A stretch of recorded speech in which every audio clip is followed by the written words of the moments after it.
I stared at the empty fridge, bills piled on the kitchen table, and wondered how I'd make it through the week. Being a single mom on one income isn't just hard, it's terrifying. But before the storm, before the struggle, there was a dream that kept me going. A vision of slow mornings where the aroma of coffee filled the air and the sunlight streamed through the kitchen window, creating a peaceful and calming atmosphere. Unhurried afternoons filled with laughter and play, where time seemed to stretch out endlessly, allowing us to savor every moment together as a family. And more time together, more opportunities to connect, to cuddle on the couch, to share stories, and to simply be present in each other's lives. We imagined escaping the relentless hamster wheel, the constant pressure to keep up, the feeling of being trapped in a cycle of work and exhaustion, of 2 jobs and chaotic commutes, the endless juggling act of work and family, the stress of traffic jams and missed deadlines, the feeling of never having enough time. Our goal, a simpler life, a life stripped of unnecessary complexities, a life focused on what truly mattered, with family at the center. A life where our loved ones were not just a priority, but the very core of our existence. We talked about it for months, late into the night, poring over every detail, weighing the pros and cons, and dreaming of a brighter future, filled with hope and excitement, the anticipation of a new chapter, the belief that we could create a better life for ourselves and our children. One income felt like a brave choice, a leap of faith into the unknown, a challenge to the conventional wisdom that more is always better, a rebellion against the pressure, the societal expectations that pushed us to constantly strive for more, to accumulate more possessions, to climb the corporate ladder, to always want more. The insatiable desire that kept us running on the hamster wheel, never truly satisfied, always chasing the next big thing. We believed less money would mean more life. More time, more freedom, more opportunities to pursue our passions and connect with our loved ones. I would stay home, trading in my career for the role of full-time mother, embracing the challenges and joys of raising our children, creating a haven for our kids, a safe and nurturing environment where they could learn, grow, and thrive, surrounded by love and support.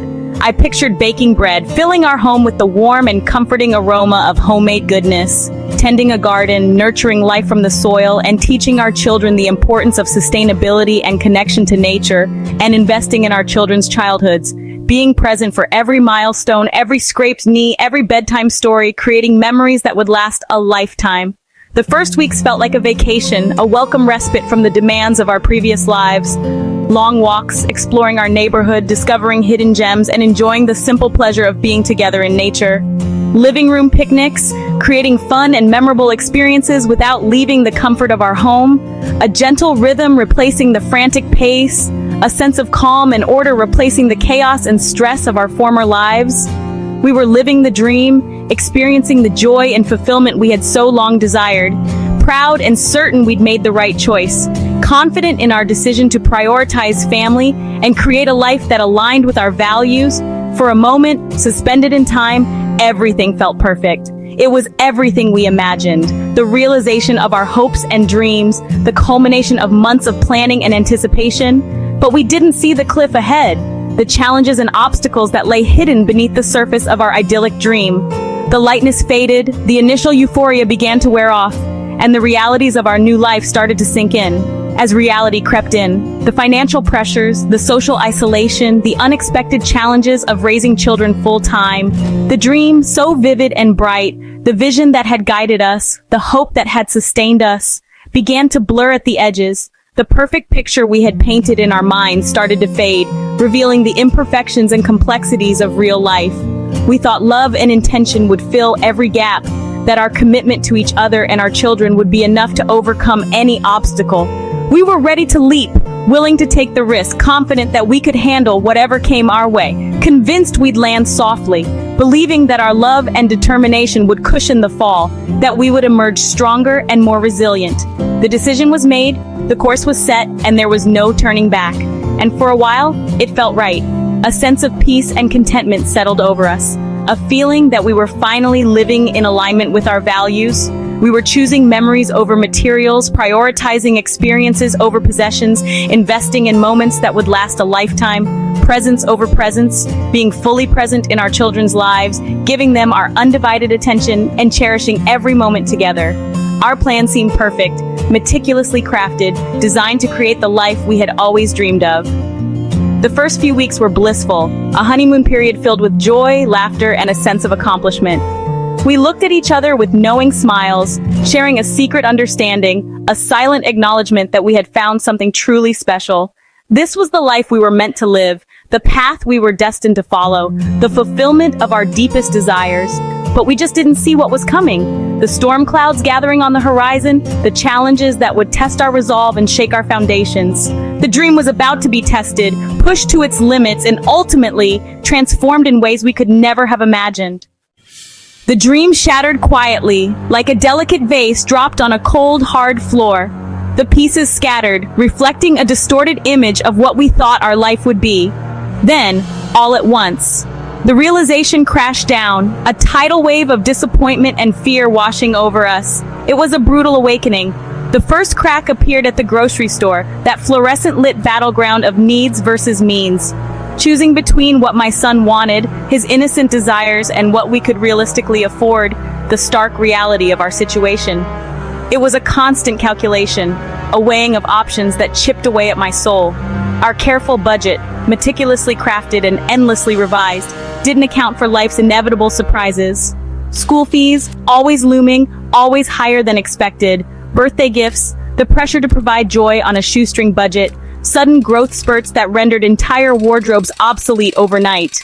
The second paycheck had been our buffer, a safety net that allowed us to breathe a little easier. Without it, every expense, no matter how small, became a crisis, a potential domino that could topple our fragile financial structure.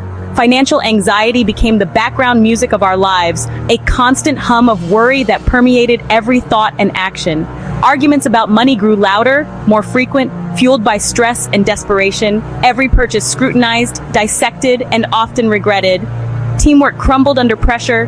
The shared goals we once had faded into the background. We became two scared people blaming each other, searching for someone to hold accountable for our shared misfortune. The dream of simplicity, of a life lived on our own terms, turned into a nightmare of stress and spreadsheets, endless calculations, and impossible choices. I watched friends enjoy things we couldn't afford. Vacations, those blissful escapes from the everyday grind, dinners out, simple pleasures that had become luxuries, new furniture, the things that make a house a home. Envy crept in, a bitter taste in my mouth, and every no to my kids felt like a personal failure, a mark of my inadequacy as a provider. The choice meant to give them more now meant constant sacrifice, a relentless cycle of working harder and harder just to stay afloat. Each no stung deeper, a reminder of what I couldn't provide. The beautiful life we had envisioned felt small and constricting, like a cage closing in around us. We were missing out on experiences, on opportunities, on the simple joys of life, and I felt responsible, burdened by the weight of my decisions. The dream was slipping away, fading like a photograph left out in the sun. Reality was far harsher, far more unforgiving than we'd ever imagined, a constant struggle against forces beyond our control. No one warns you about the identity crisis. I went from professional to just mom, my world shrinking to four walls. Resentment crept in, especially when my partner came home tired from work. He carried the financial burden. I carried the emotional and domestic load. We were both drowning, unable to reach each other. Our relationship became transactional, laughter replaced by silence. We stopped sharing our fears, afraid to add to each other's burdens. Invitations from friends faded. We became ghosts in our own circles. Shame and isolation grew. I felt like a failure, living with the consequences of my own choice. The dream of connection had become a reality of isolation and loss of self. This wasn't simpler. It was just hard. Loneliness settled in after the kids were in bed, a heavy, suffocating presence. Surrounded by loved ones, I felt profoundly alone. My friendships frayed. Our worlds no longer matched. Advice from friends missed the mark, and invitations dwindled. I didn't fit in with working parents or affluent stay-at-home moms. The isolation was real, and dark thoughts took root. I questioned my choices and feared I'd ruined my children's future. The loneliness wasn't just about missing friends, it was about missing myself. I was an island, unsure how to reconnect. The breaking point wasn't a sudden explosion, but a slow, creeping realization. It manifested as a quiet, tearful night, a moment of utter despair. The weight of everything we had been carrying finally became too much to bear. It was at the kitchen table, the battlefield of our finances, where the stark reality of our situation was impossible to ignore. Bills piled high, a monument to our mounting debt. Each statement a painful reminder of promises we couldn't keep. My partner and I, exhausted and defeated, finally dropped the pretense. We had been playing a game of denial for far too long, pretending that everything was fine when it clearly wasn't. We looked at each other, truly seeing the strain and worry etched on our faces, and admitted the truth. We were just surviving, barely keeping our heads above water. Each day was a struggle, a constant battle against the rising tide of financial pressure. For the first time in months, maybe even years, we weren't blaming each other for our predicament. The blame game had been a destructive cycle, a way to avoid taking responsibility for our collective choices. The dream, the vision we had so carefully constructed was dead, a casualty of our financial mismanagement and unrealistic expectations. It was replaced by a crushing reality, a heavy weight of disappointment and regret that threatened to suffocate us. The future seemed bleak, uncertain, and filled with anxiety. But amidst the despair, honesty brought a sliver of relief, a tiny spark of hope in the darkness. It was a first step, a tentative move out of the suffocating darkness and towards the possibility of a brighter future. We talked for hours, the words tumbling out in a torrent of emotion, a desperate attempt to make sense of the chaos. We laid out our deepest fears, the anxieties that had been festering beneath the surface, poisoning our relationship and our peace of mind. We confronted our debts, the crushing weight of financial obligations that seemed insurmountable, and the guilt associated with our past mistakes. There were no more secrets, no more hidden accounts or concealed spending habits. It was just us, stripped bare and vulnerable, surrounded by the wreckage of our shattered dreams and financial missteps. It was the hardest and perhaps the most important conversation of our lives, a turning point that would determine the future of our relationship and our financial well-being. In the ashes of our old life, a new plan began to form, slowly and tentatively taking shape. It wasn't a dream, not anymore, but a practical strategy, a step-by-step approach to rebuilding our lives on a more solid foundation. We finally admitted that our budget was a complete fantasy, a work of fiction that bore no resemblance to our actual spending habits. And crucially, we acknowledged that we couldn't do it alone, that we needed help from outside sources. We realized that simpler didn't necessarily have to mean poorer or more isolated. In fact, it could mean richer in experiences and stronger in our connection to each other. We made a conscious decision to shift from passive hope, from simply wishing things would get better, to active problem solving, taking concrete steps to address our financial challenges and create a more sustainable future. We weren't giving up on connection, on the importance of relationships and shared experiences, but we were absolutely done with the flawed blueprint that had led us to this point, the unsustainable lifestyle that had brought us to the brink of collapse. It was time to rebuild our lives, brick by brick, stronger and wiser, armed with the lessons we had learned from our mistakes. We faced the truth together as a united front, ready to tackle the challenges ahead. The first step, the foundation upon which we would rebuild, was radical honesty, with ourselves and with each other. The next was decisive action, a commitment to making real changes in our lives and our financial habits. We were ready to start over, to embrace a new beginning, and to create a future that was both sustainable and fulfilling. Our rebellion against chaos began with brutal honesty about our finances. We dissected our spending, highlighting every transaction. The problem wasn't big expenses, but countless small ones. Seeing the truth was painful, but empowering. We built a zero-based budget. Every dollar had a job. It felt restrictive at first, but soon became freedom. Meal planning became our financial salvation. We planned every meal, shopped sales, and cooked in batches. We cut expenses ruthlessly, canceled subscriptions, negotiated bills, and set a 24-hour rule for non-essentials. We stopped trying to keep up with anyone. Less stuff, less waste, more intention. Our spending finally matched our values. We wanted connection, not clutter. For the first time, our bank account reflected our priorities. We found control in a situation that once felt hopeless. We learned we couldn't do this alone. Honesty with friends revealed we weren't the only ones struggling. Vulnerability built bridges and community. We joined a local Buy Nothing group, exchanging what we had and what we needed. We started a babysitting co-op, trading time instead of money. Community wasn't just found, it was built act by act. We included our kids in the process, making them part of Team Our Last Name.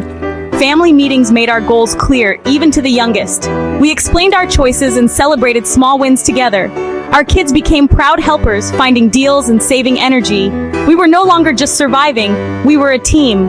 The antidote to isolation was connection. Together, we were stronger. Slowly, we redefined what it meant to be rich. Wealth was no longer a number in the bank, but time, presence, and connection. We found joy in simple pleasures, dance parties, library trips, picnics. Our world grew bigger as we looked for beauty in the everyday. We were rich in memories, laughter, and love. The desperation faded, replaced by quiet confidence. We learned resilience isn't about never falling, but getting back up. Our creativity and teamwork became our wealth. We were no longer defined by what we lacked, but by what we built together. There were still hard days, but we knew we could survive. Our children gained a present parent and a family that worked as a team. We were rich in ways money could never buy. This was the simplicity we'd been chasing all along. Here's the truth. Living on one income is brutally hard. It will test your marriage, your sanity, and your sense of self. Don't romanticize it. Go in with eyes wide open. But it's possible, and if you do it for the right reasons, it can be deeply rewarding. You'll become more creative, resilient, and resourceful than you imagined. You'll learn what truly matters. The answer isn't money. It's love, community, and grit. Talk about everything, make a realistic plan, and build your village. Practice asking for help and get comfortable with no. Most importantly, define your why and hold on to it.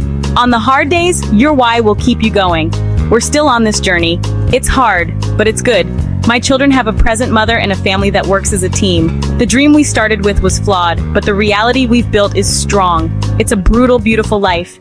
And for us, it's worth it.